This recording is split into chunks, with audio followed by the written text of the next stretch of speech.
Hi, everyone. I'm Christina Lee Storm, founder and CEO of Asher XR and Playbook, and I'll be moderating this session of CineSparks. Thank you so much for joining us today.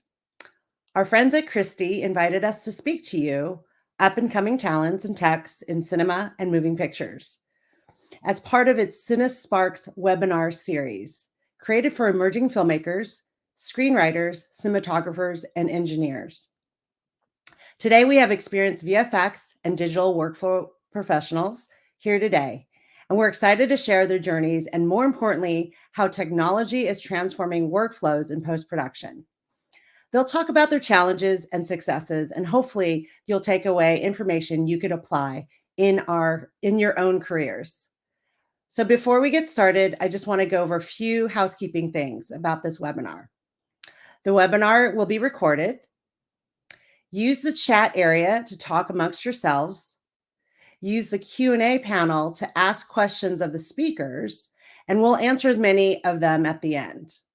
And if you like this series, please share with your industry friends and colleagues and tag Christie Digital and hashtag CineSparks. Before I introduce our guests, I just wanted to share a little bit about myself. I am a producer and former studio executive with over 25 years of industry experience in film, television, VR, and multi-platform storytelling, with the last 15 years between Hollywood and Silicon Valley. I've worked at studios including Netflix, Universal, DreamWorks Animation, Braun, and Rhythm and Hughes. I'm also co-founder of Playbook Aid, a platform for everyone from creatives, casual artists, and professionals to protect, authenticate, and control their work and intellectual property online. And you can actually get early access of our beta at playbookaid.ai. I'm pleased to be part of the CineSparks Webinar Series and moderating this session. So I'd like to introduce you to Michael Urban. He's co-founder and CEO of the Rebel Fleet and Console. Michael. Hi. And VFX expert Eric Roth, a 20-plus veteran in visual effects, whom I've had the pleasure of working with closely on the Entertainment Technology Center, ETC, project called Europa. And it's a project that actually brought the three of us together. Good to see you too. Good to see you. Good to be here. So shall we dive into some of the questions? All right. Mike, let's start with you. Can you tell us a little about your journey in the film industry, what it was like, how you got started? Mm-hmm. Sure thing. Yeah, so for those that don't know me, I live in Auckland, New Zealand, and I've always been sort of based around there. I knew I always wanted to work in some sort of technology, was interested in filmmaking and image generation effectively.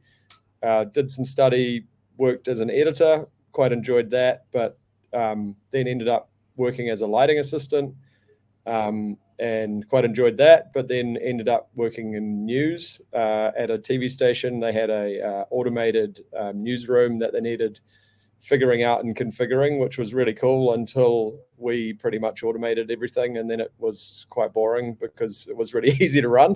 So moved on from there and then sort of fell into what is now DIT. It was early Red camera. Alexa hadn't been really released yet. There was the D21 from ARRI, but it was early days. I don't even think they ever released that camera. So there was a real need for the transition of digital from film into digital filmmaking. And so how was that going to work?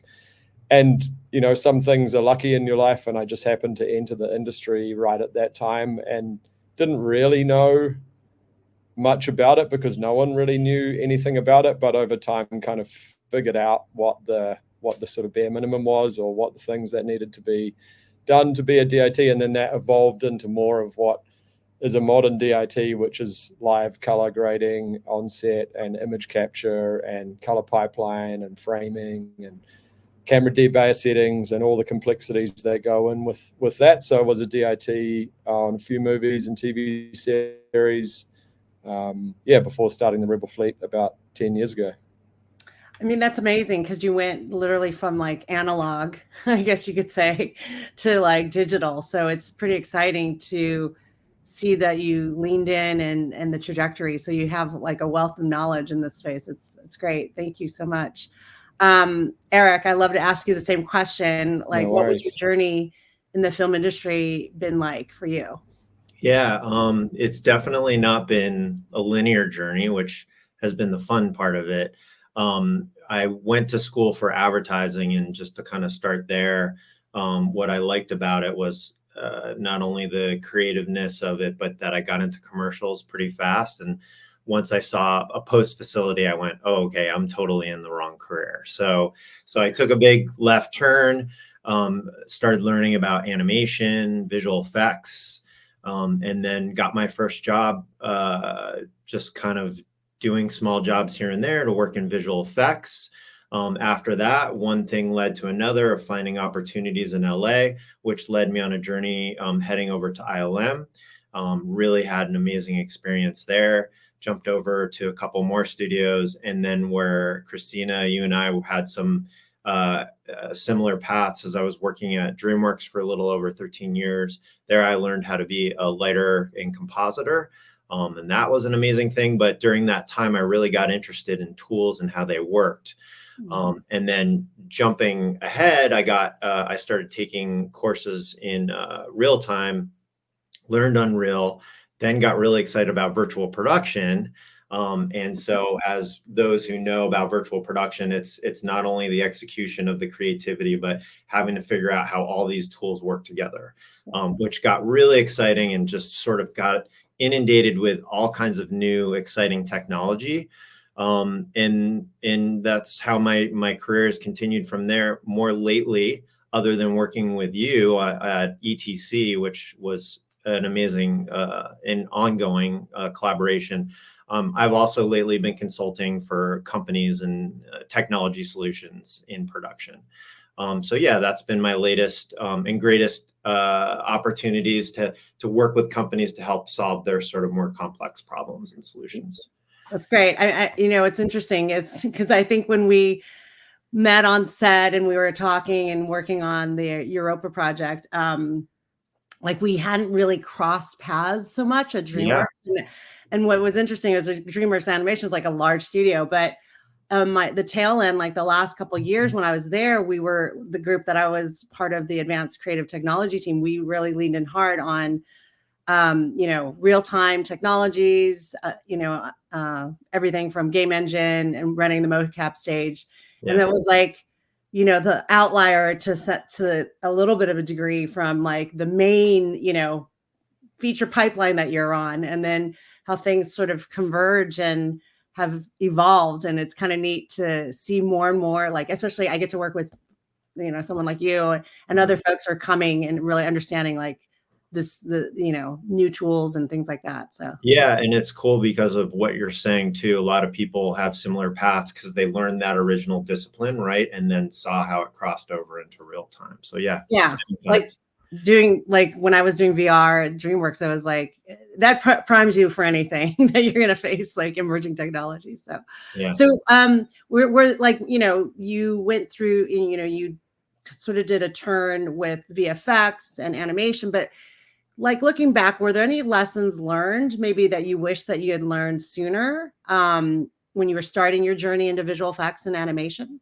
Oh yeah, so many, but the one that kind of stands out for me is and it's kind of one of those lessons that if I looked back and I told my younger version of myself, I don't know, I was probably pretty stubborn back then, but what I would talk about is like definitely embracing technology, because the more you understand it early on, the more it gets out of the way in a sense. So what would happen to me is there'd be a clog up, something wouldn't work and I wouldn't understand, get frustrated in the tools.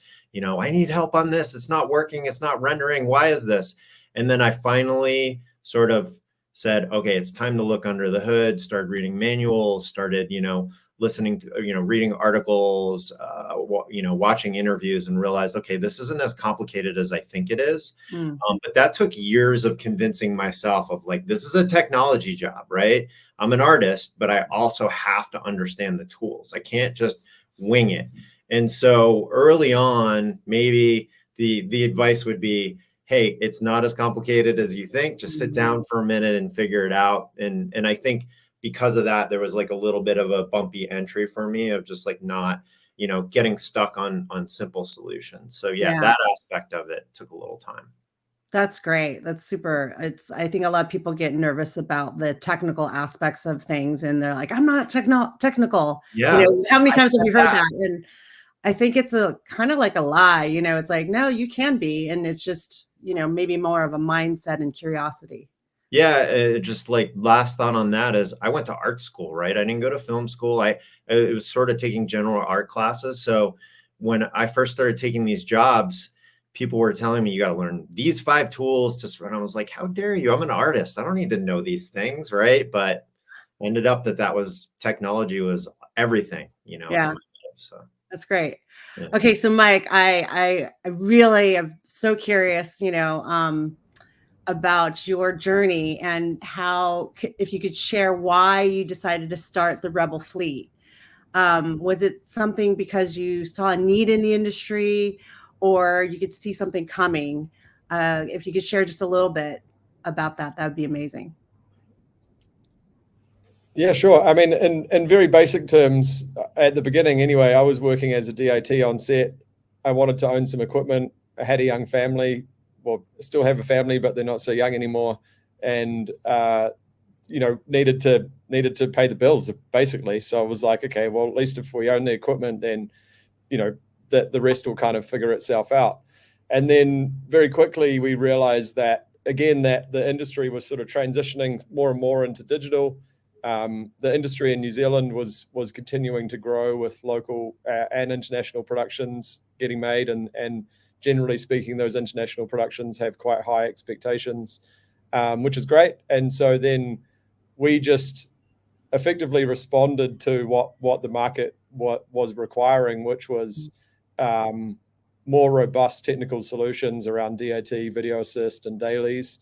And then so we just sort of responded to what the work was or what the opportunity was, depending on what the productions needed. And then through that sort of figured out what we needed to do and what solutions in the market didn't exist so that we could provide them. And early days, we didn't necessarily do dailies, but then we moved into the dailies process later on.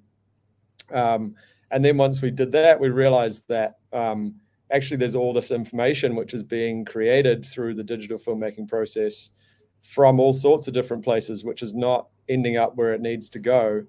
And also, being a little bit naive and being at the bottom of the planet, we sort of thought that we were doing things what the expectations were and what we needed to do. So we were, looking at the information and metadata that was being created and not necessarily combining much of it, but just kind of tidying it up and delivering it with the package that was going through to editorial.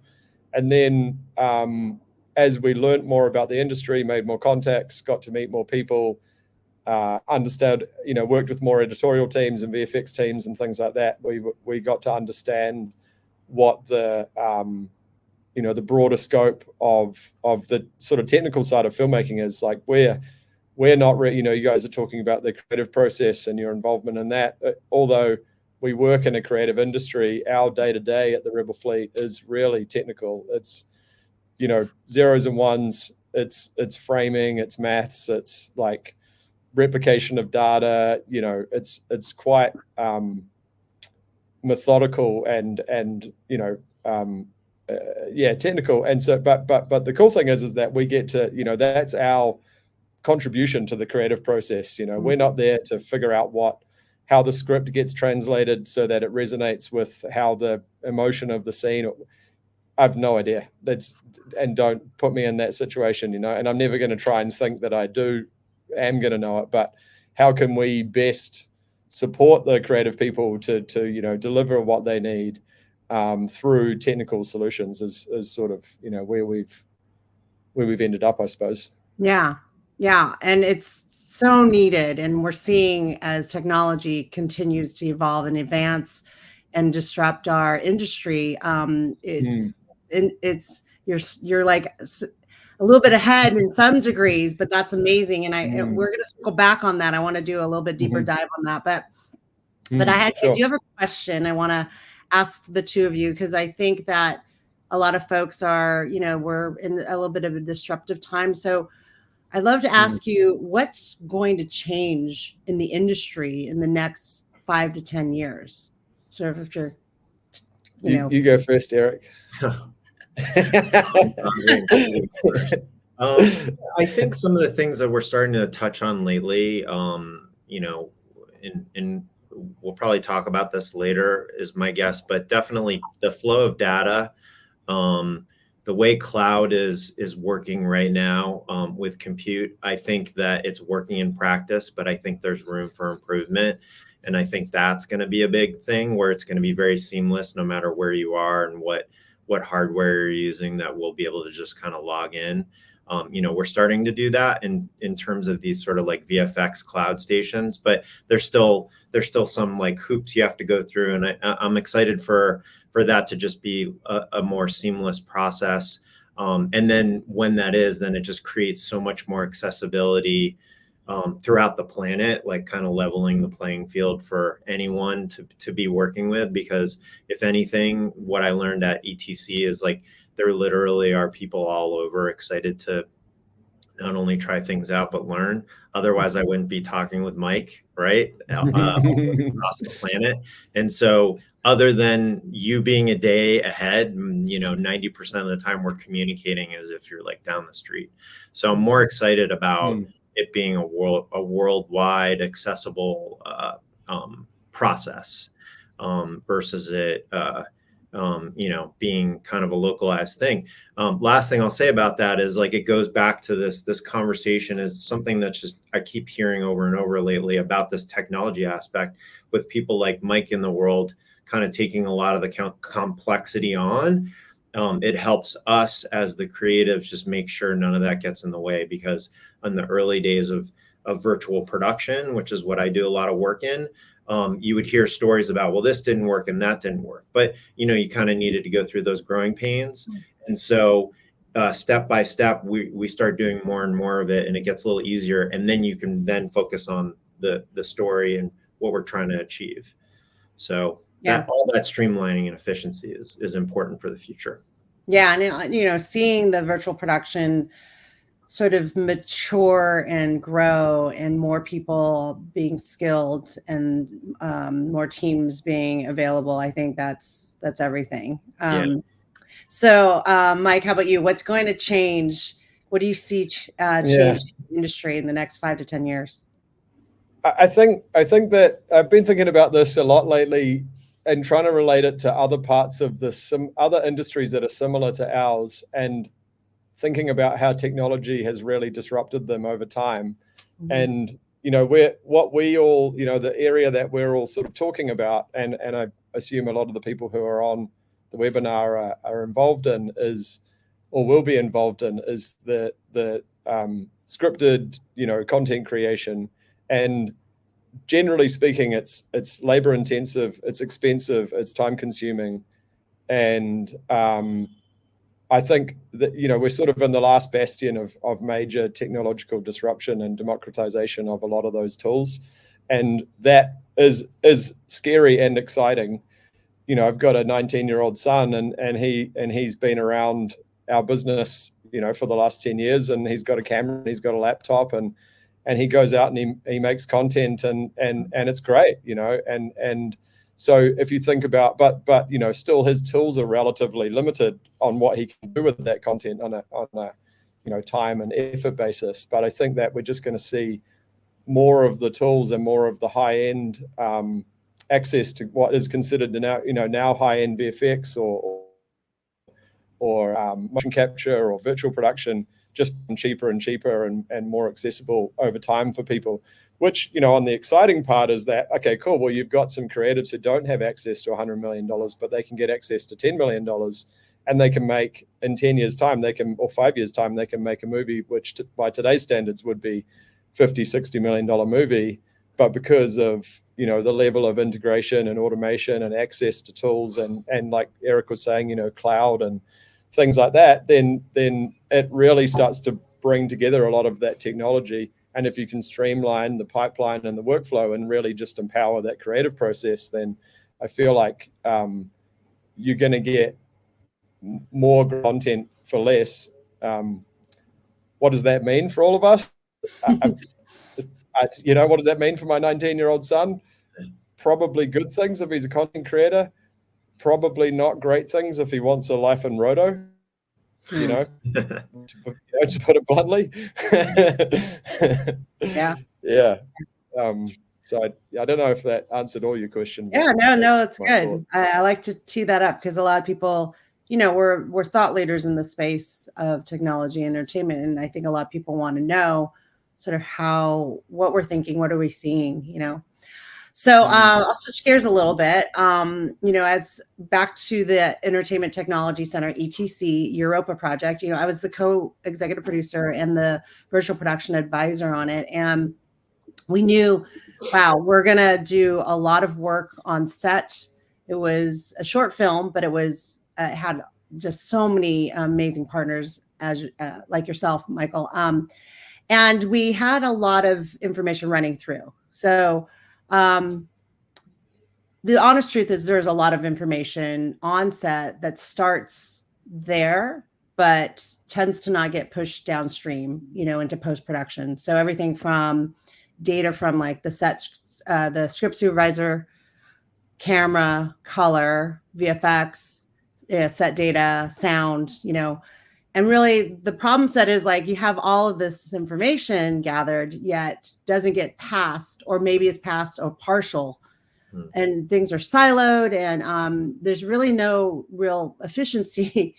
And I think that was the problems that we saw, right? And with all of these tools, with virtual production, with the technology at our fingertips, yet how do we make this a little bit more efficient? And so I would love for us to really talk about the tactics that, that help streamline the workflows and the metadata handover from production into post and VFX. And so I think we have a couple slides, Eric, that you might want to share. Yeah, sure. Sorry, 1 second.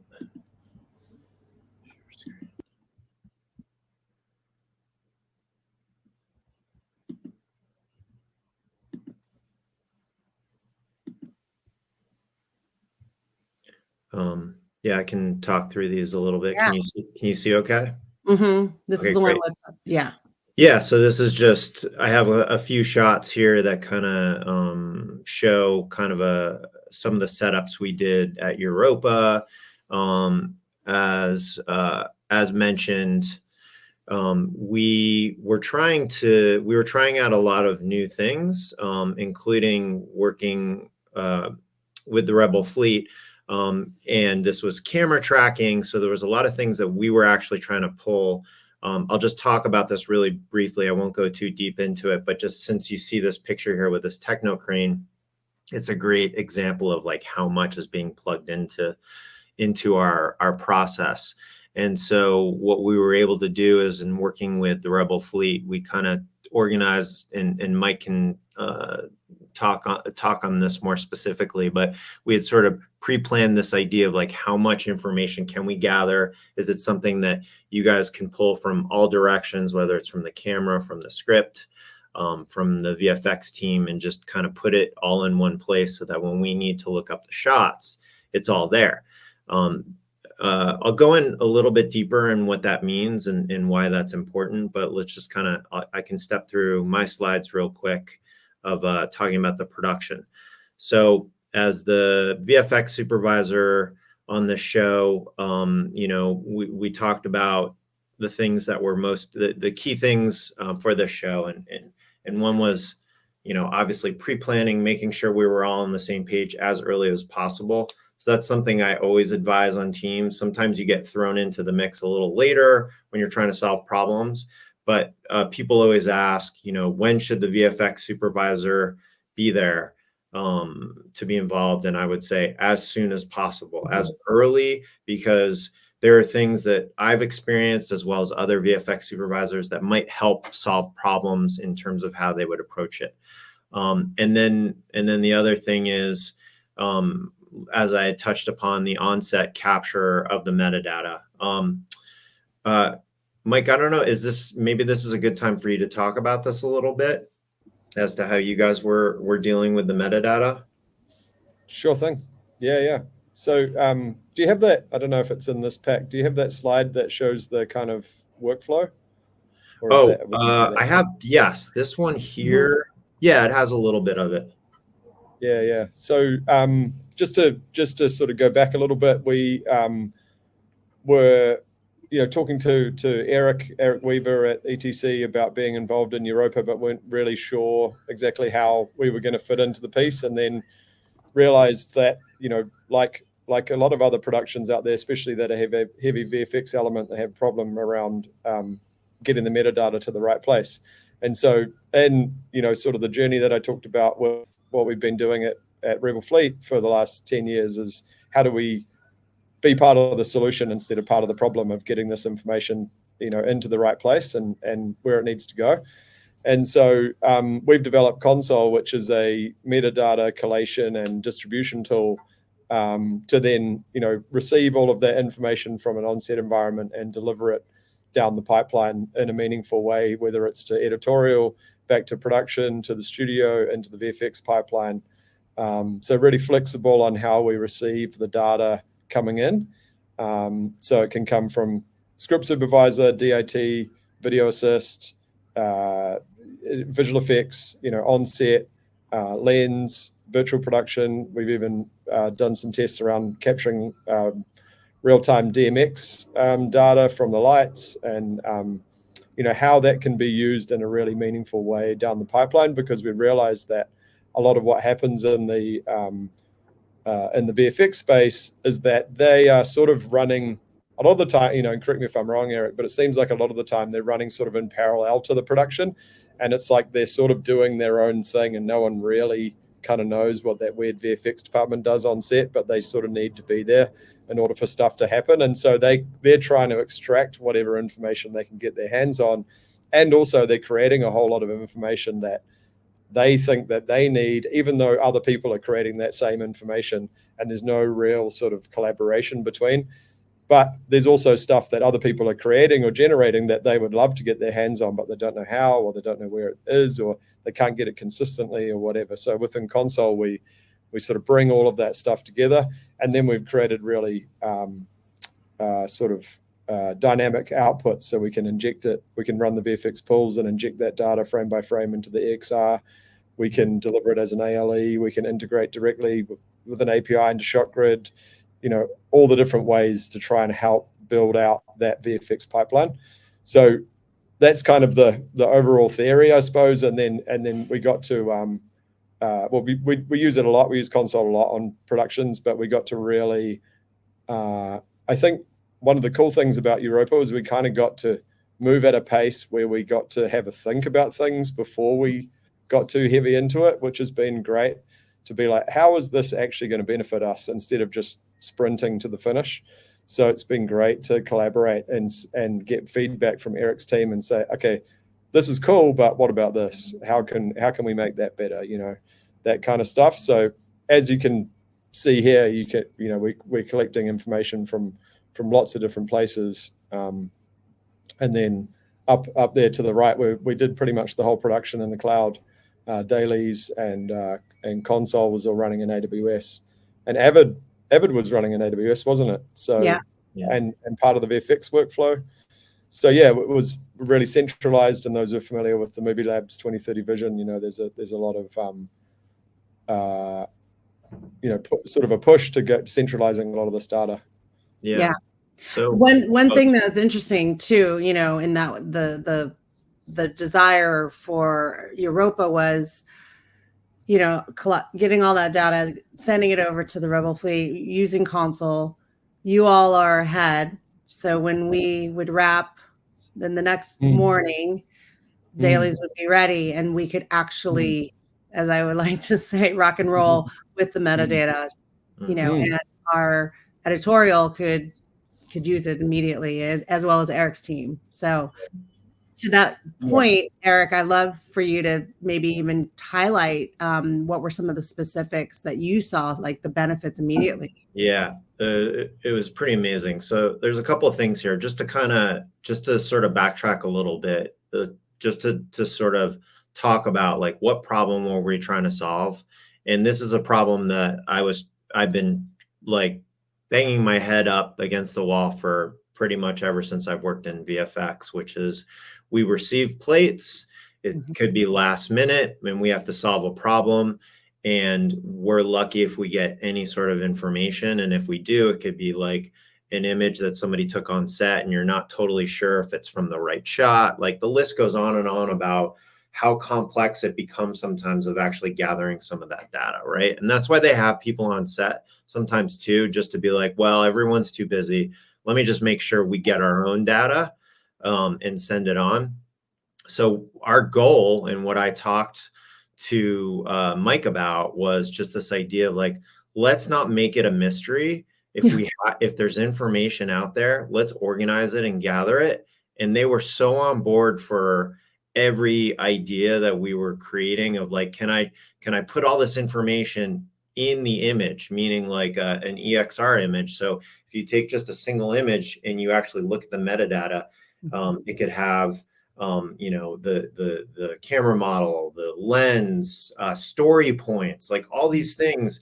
And in a sense, if you actually think about that, most people would say, well, don't you get that stuff anyway? People who don't work in VFX would say that to me. And I'd say, no, we don't. And I don't know why, because you have to like request it. So I was just saying, well, let's just stuff it in there and put it along for the ride. And Mike and his team were totally up for it. And that's what Console's all about. You can either go on their site and look for it, or you can actually have that information exchanged on the files.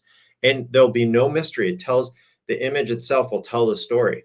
So that was fantastic to get all that. I'm still referencing Console. I was on it today, actually looking up, what was the information for the shot? What was the lens?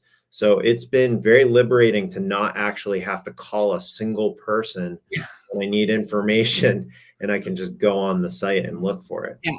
And wait for that person to get back to you, depending on where they're days. It could be days. Yeah. Excellent. Yeah. So I'll go on. Mike, did you want to add anything to that? I was just going to say that it kind of goes into, you know, when we've spoken to VFX vendors who work on shows that, you know, do have a budget and a time frame, you know, that are not necessarily a validation project like the Europa project was, where they are in that place where they don't get the data, and they do reach out to the VFX team, the VFX production team, and say, hey, you sent me these shots, I need this information for that one, that information for that one. And they don't hear anything because the VFX production team are slammed dealing with 10, 15 different vendors around the world. They're like, you're one of 150 emails that I got before 10 o'clock. Good luck, you know. And then at some point they have to just move on and go, the vendor just has to go, okay, cool, we're just going to guess that it's a 50. It kind of looks like it is. We're going to map it to that, and then we're going to see how the CG integrates and move on. And you know, that's a lot of it is like, it's quite sad that that's how movies are made, because there's a lot of work and effort that goes into getting everything to that point. And really, as like, you know, it's our duty as people who are supporting the production to do the best that we can to like support the creative process, because those directors and producers and stuff have been living this for years, and they're just, all this work is being sort of like shed, you know, and not ending up where it needs to go. So it's quite an interesting kind of problem. And the other thing too, really quickly, is that, you know, what Eric's talking about with embedding the metadata into the EXR is, you know, to go into what is next 5-10 years all about is like, how do we automate as much of those pipelines as possible to go from editorial saying this shot's a VFX shot to Eric sitting with a team of VFX people and going, here's what we're doing. that timeline needs to almost be nil. And you can do that as through better sharing of the metadata and information through the pipeline. Because if Eric and his team can rely on the fact that every EXR frame is going to have the correct lens information in it, then they can build an automation around that and say, when this shot comes in, look for this information, do that in the pipeline, whatever it is that they need it to do for that shot, and pull in all the other information from everywhere else that they need it, and they can get straight to work. And I think the not doing that in the future will cripple businesses. Yeah. And I would just add to that is like what Mike is referring to is, and what I've been like fighting the good fight on is, I will pull in that information, but there's still some missing pieces. So like to your question earlier about the future, I don't want artists to have to think about this stuff, right? I want you to be able to open Blender, Unreal, or whatever your 3D application of choice is, and it just starts digesting camera data and knows that like, oh, this is a Sony Venice 2, and you don't even care as an artist that like, it's taking in the proper lens and camera information. It should just be there because we already captured it. So still a few steps to get there though. Yeah. So how do Totally. you see, modern workflows changing around automation, bringing together like physical and digital worlds? You want to take that, Mike? Yeah. I mean, I think like the theme in all of this, which is, people have been talking about for a while, but is like the blurry lines of production and pre-production and post is just going to become even more blurry. And, I think that there's going to become more digitization of the pre-production workflow, whether it's pre-viz or even pre-motion capture on a stage that gets put into some location data or something like that then gets relayed into the physical stuff, which is getting shot on set. But then how do you easily integrate that back into the 3D environment? Because movies, either have VFX or they have CG or they have elements of all of that. And so I think that information to go from pre-production through production and into post has to become more streamlined, because it's so important. You can't build something in pre-production and then try and recreate it in production and then try and recreate it again in post-production. It's way too expensive and time consuming. And then it gets to the point where it's like, well, what's really the point of doing all of that? We may as well, we have to go with the lesser version. And then you don't have as much pre-production information for the people who are trying to help you create this movie. Then they don't know what movie they're creating, all this kind of stuff. So I think that the transition from production world into post-production has to become more married up, because there's just going to become more and more digital tools that are used in the production environment. And I think, with a lot of a democratization of a lot of these tools is, like speaking about my 19-year-old son, it's easier. It's going to become easier and easier for him to create digital worlds effectively and then embed physical things than it is to shoot physical things and create less digital, if that makes sense. So I mean, the integration of those has to be better. Yeah. The really interesting thing is, especially on the virtual production side, is that pulling pre-production or production, pushing production into pre-production earlier, and then the same thing with production into post. So that blend, as you described it, is I do feel like the technology and the tools are allowing us to be more fluid with things. Yeah, definitely. So I'm going to switch gears a little bit, just talking more about some industry related things. There's a lot of disruption with our industry, folks being out of work, reduction on the content slate.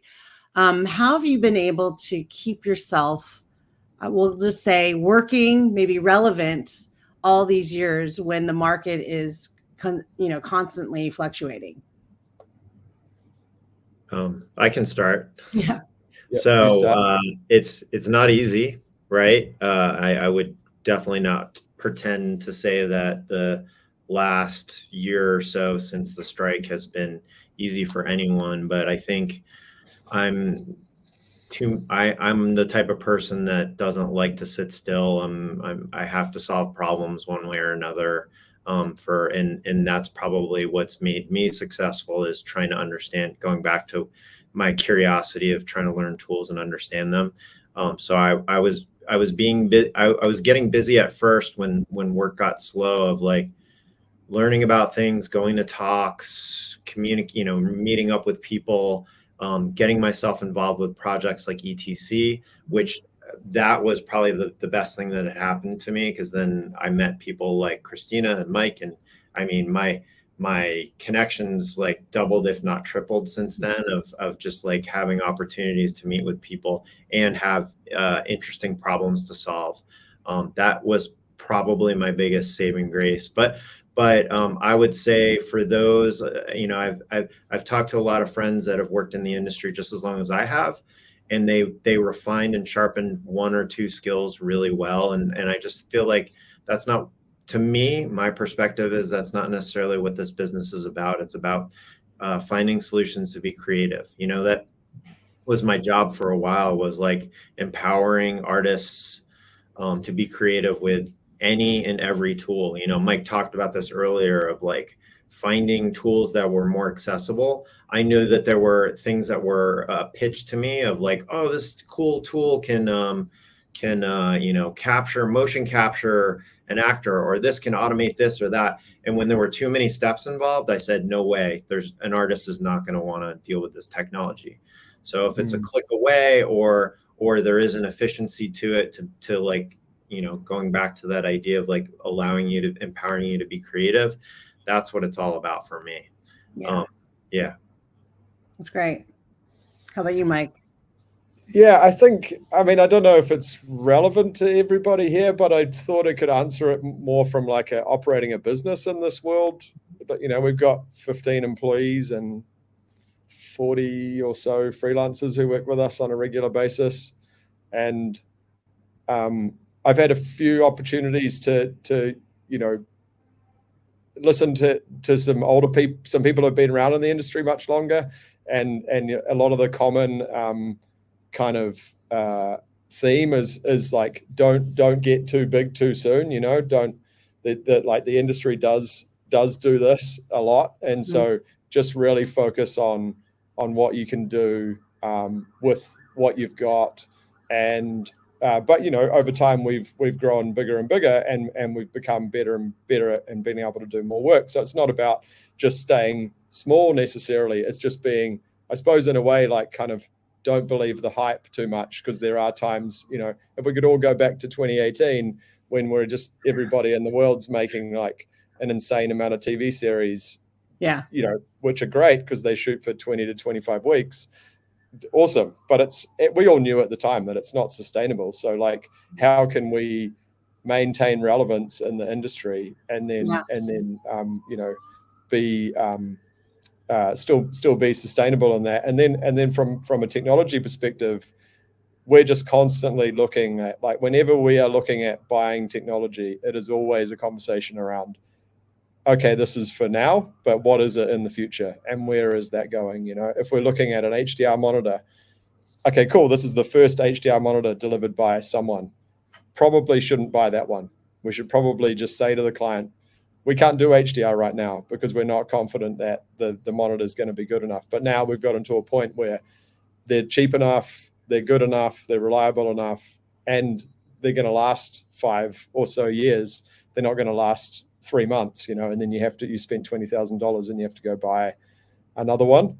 So I think being responsive like that has helped us. And sometimes you have to make hard decisions and go, I'm not going to supply that, or I'm not going to do that. And then in the end, it kind of works out generally. So and to apply that to like a person, a freelancer is sort of in line with what Eric is saying, like try and stay as relevant as possible. When I was being a DIT, I was just reading all the time and trying to, build relationships with people, get my hands on cameras. How can I, speak to a DP and say, what are you actually trying to do here? Or what are your problems when you're working on set?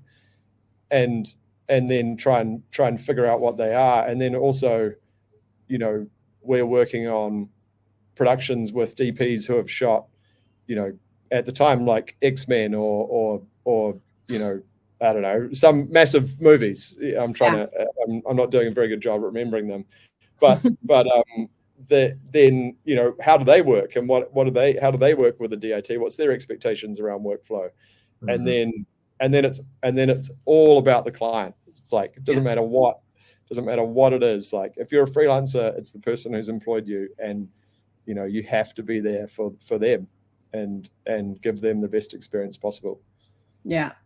I think in the case of when there's a lot of disruption, it is definitely a curiosity. Both of you have talked about that curiosity, and I would also add like a little bit of humbleness. It's like, as you said, like, don't get too big for your britches.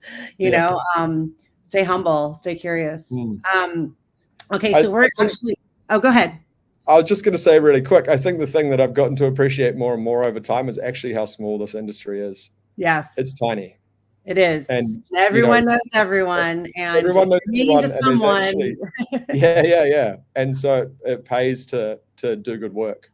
Yeah. Because you'll get found out pretty quick. Do good work, be kind and considerate. Yeah. Don't talk bad. It all is very, very, very small industry.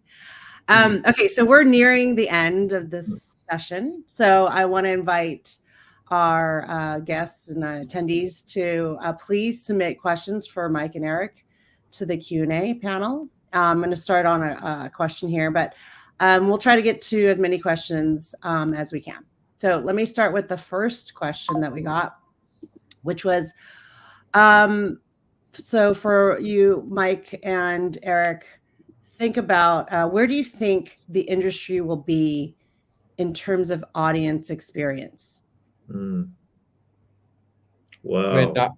I mean, I'm pumped. I'm excited. Like I'm what is the future of Netflix? It's like awesome. It's like SoFi Stadium. It's like looking on your mobile. It's I just think that entertainment is just going to become so blurry on how you can be entertained, and the ways in which as we are all in the content creation game, we talk about aspect ratios all day. Is it like 1:7:8 or is it 1:8:9 or whatever? It's just like all of that stuff is going to become even more, different places where you can be entertained in different ways.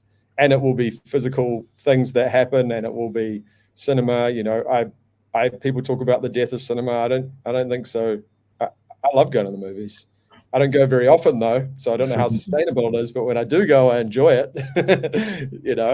And not everybody has a cinema in their house. Yeah, I think for me, it's similar to Mike's answer, which is that I think a lot of companies, and Christina, you've been involved in this too, is trying all the, developing all these immersive products. Mm-hmm. But I think that people are touching it and trying it and kind of checking off the boxes, but I've yet to see sort of the marrying of a lot of these products done well. And I think that we have no choice but to go there. And so what I mean by that is continued dialogues and storylines that like piece together from these different types of medium, whether it's there's an episode of a show, and then in between you actually have to get on this game or this experience, and it connects it together. I think we have no choice, and we owe it to audiences to do way more of the mix, because not everyone's like Mike. Not everyone wants to sit in the theater, and some people want to be on their phones and whatever. So you have to engage in all those different audiences. So we just have to accept that we're not just trying to fill one format anymore. And then on that side of it, the automation, that's where things get expensive and hung up. So I'm hoping for the future, you don't have to keep building assets to reach all these different platforms. Yeah. So I've been talking a lot about the last probably year now about the concept of this entertainment umbrella, which it's really focused on like Gen Z audience. And it's not to say that folks are not going to the movies or they're not watching on, streaming or series, but actually there's a lot more options out there. And so the umbrella is more holistic of like, there's all these different places. So there's even music, there's podcasts, there's live, there's sports, there's UGC.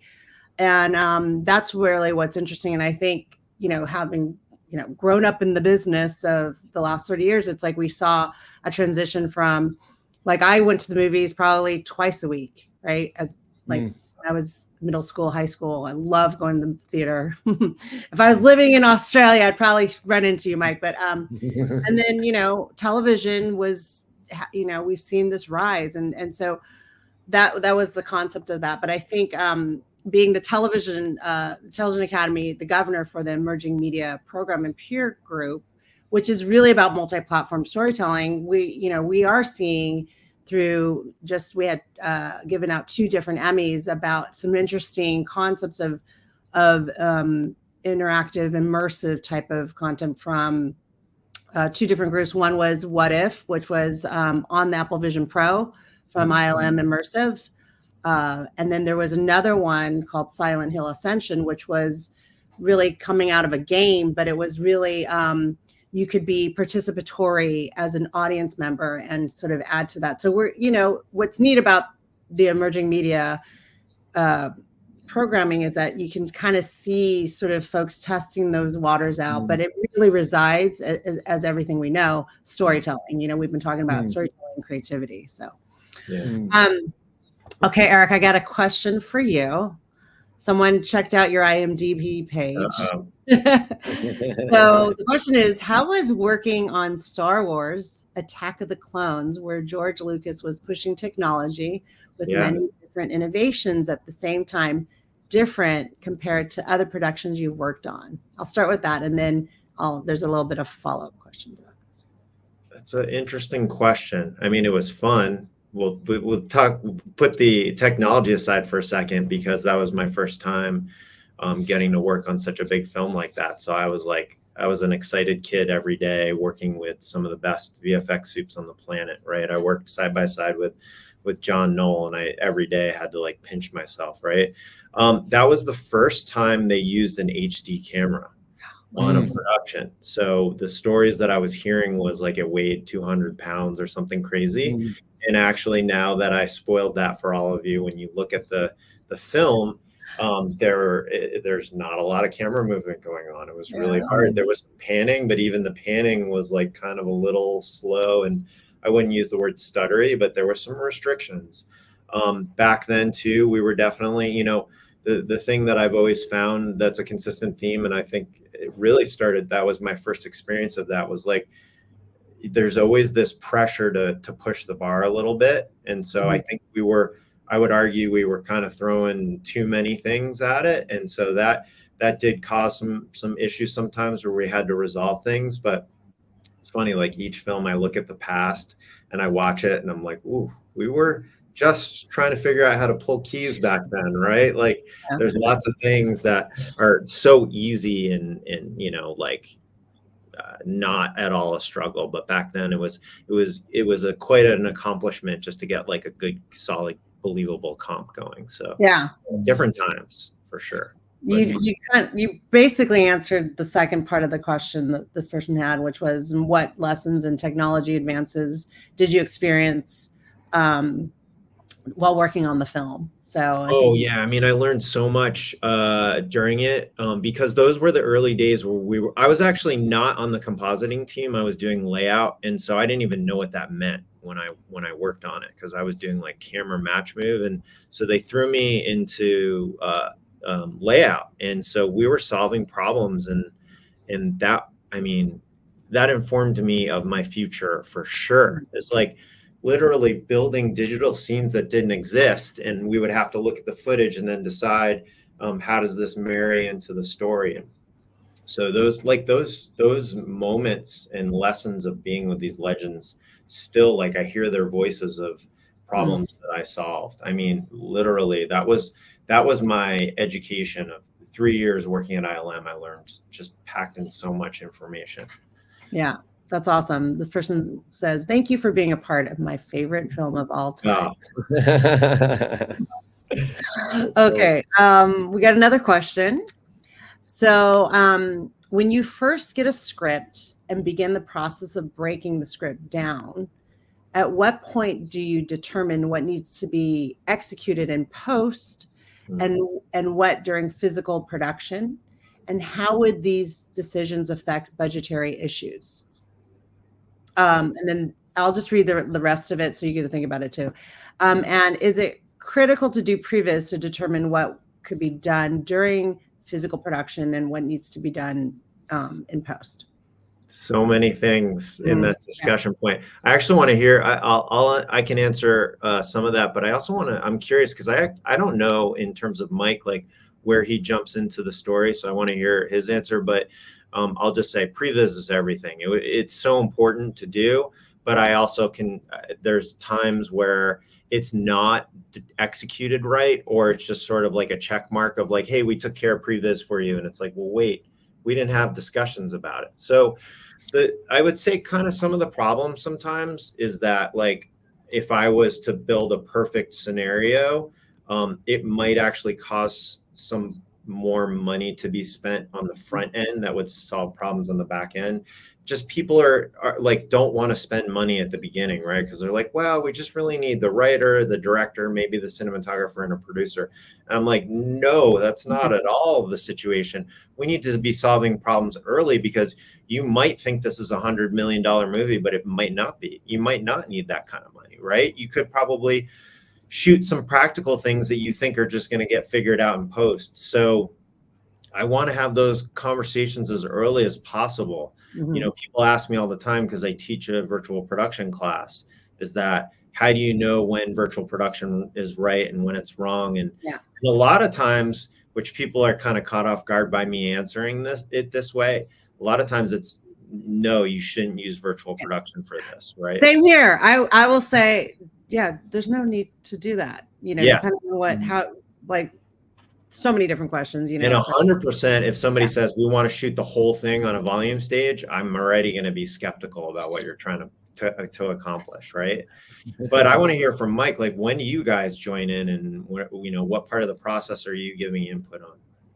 Yeah, I think from a real fleet perspective, we don't, that's already, all the breakdown has already happened. We don't necessarily have any idea or know what is going to be VFX or what they've decided on that line. So, but I think that the answer to part of that goes into great experienced filmmakers, and that's what I get excited working with people when you see them in there, an experienced cinematographer or director or VFX supervisor on set, and they're making decisions on the fly, or they've already made decisions. They're like, okay, we know that part is going to be visual effects, but this is really important, or whatever. And to watch them like work together and collaborate, especially for someone who's more analytical than creative, like it's so cool to watch them use their experience to go, okay, this is how we're going to solve this problem, and these are the reasons why. And it's like, can you paint by numbers on that and apply all of that to the next one?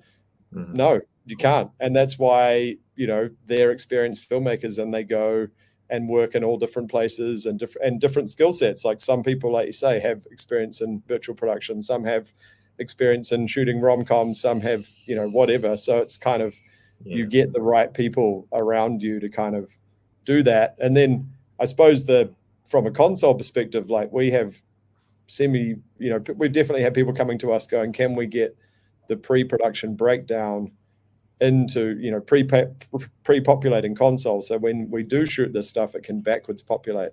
And that's something that we've sort of spec'd out and thought about, but we haven't really implemented yet. But I think that in the theme of what we've been talking about for the last hour is a lot of that work has to be able to translate further into the pipeline, because it's just going to get more and more important. And also the availability to that information to go down the pipeline is just becoming easier and easier. Interoperability and integrations, and even just the digitization of the information, whether applications or whatever. So yeah, it's I don't know. It's all interesting.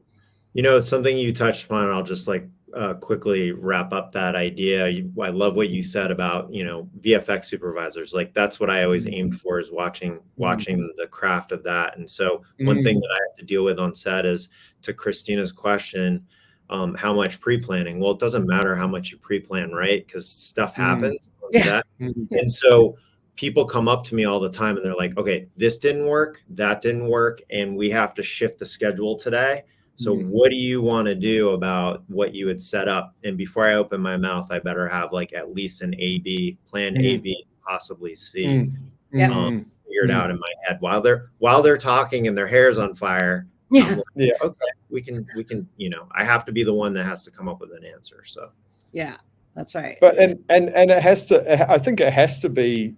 Filmmaking has to be able to do that. Like, you can't restrict it too much. It is it's a beautiful symphony in production when it's happening well, and it is because of those people being able to go, this is how we're going to solve this problem, or these are the decisions that need to get made.